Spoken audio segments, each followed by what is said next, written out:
هو انت ليه خايف من التجنيد مع ان دي اول واهم ورقه هتسهل دخولك سوق العمل؟ دلوقتي هقول لك يعني ايه موقف من التجنيد واغلب الحالات اللي بتاجله، بس مهم جدا تكمل معايا الفيديو للاخر عشان في حاجه ممكن تحبسك.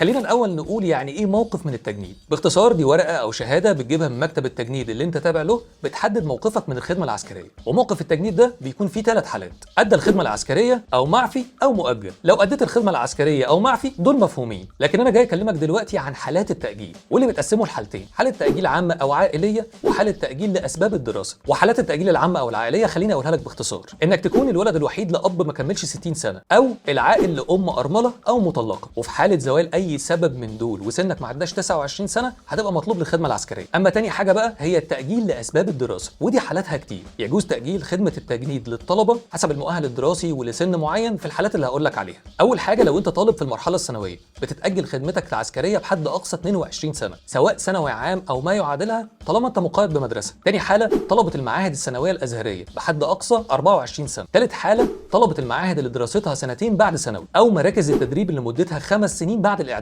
بتتاجل خدمته لحد سن 25 سنه. رابع حاله طلبه المعاهد اللي دراستها 3 سنين بعد الثانوي بحد اقصى 26 سنه. خامس حاله طلبه الجامعه او المعاهد العليا او ما يعادلها بحد اقصى 28 سنه. وبالنسبه لطلبه الازهر ما يعديش 30 سنه، ودي هقول لك عليها كمان شويه. بس دلوقتي مهم جدا احذرك من فخ ممكن تقع فيه. قبل ما تقدم على اي معهد او جامعه خاصه مهم جدا تعرف اذا كان المكان ده مرخص من وزاره التعليم العالي ولا لا، عشان اي مكان مش مرخص ملوش الحق انه ياجل لك التجنيد. وده الفخ اللي قلت لك عليه في اول الفيديو، عشان ده ممكن يحبسك. عشان انت هتبقى فاكر انك مأجل التجنيد بحكم انك بتدرس، بس المكان اللي انت بتدرس فيه مش مرخص فمالوش الحق انه يأجلك، وبالتالي انت في وجهة نظر الخدمة العسكرية متهرب، او زي ما بيقولوا كده بالبلدي فائد دفعة، عشان ما سلمتش نفسك للتجنيد في ميعاده. وعشان ما تقعش في الفخ ده بكل بساطة ادخل على موقع وزارة التعليم العالي واعرف منه الكيانات المرخصة، واعرف اذا كان الجامعة او المعهد اللي انت رايحه في الكيانات المرخصة ولا لا. تعالى بقى اما اقول لك امتى الطالب يأجل تجنيده لو عدى السن اللي قلت لك عليه من شوية. لو الطالب بيدرس في اخر سنة وعدى الحد الاقصى من السن اللي قلت لك عليه من شوية وما اتفصلش من الجامعة، له الحق انه ياخد تأجيل او اعفاء مؤقت لحد ما يوصل سن 29. طب لو عدى كده يبقى اسمه تخلف عن اداء الخدمة العسكرية، وفي الحالة دي هيحتاج يكمل 30 سنة سواء جوه مصر او بره مصر، وساعتها يسلم نفسه عشان هيتحول لمحكمة عسكرية. والمحكمة العسكرية ساعتها بتحكم يا الحبس يا دفع غرامة في حدود من 3 ل 10000 جنيه، والغرامة هنا العقوبة الاشهر.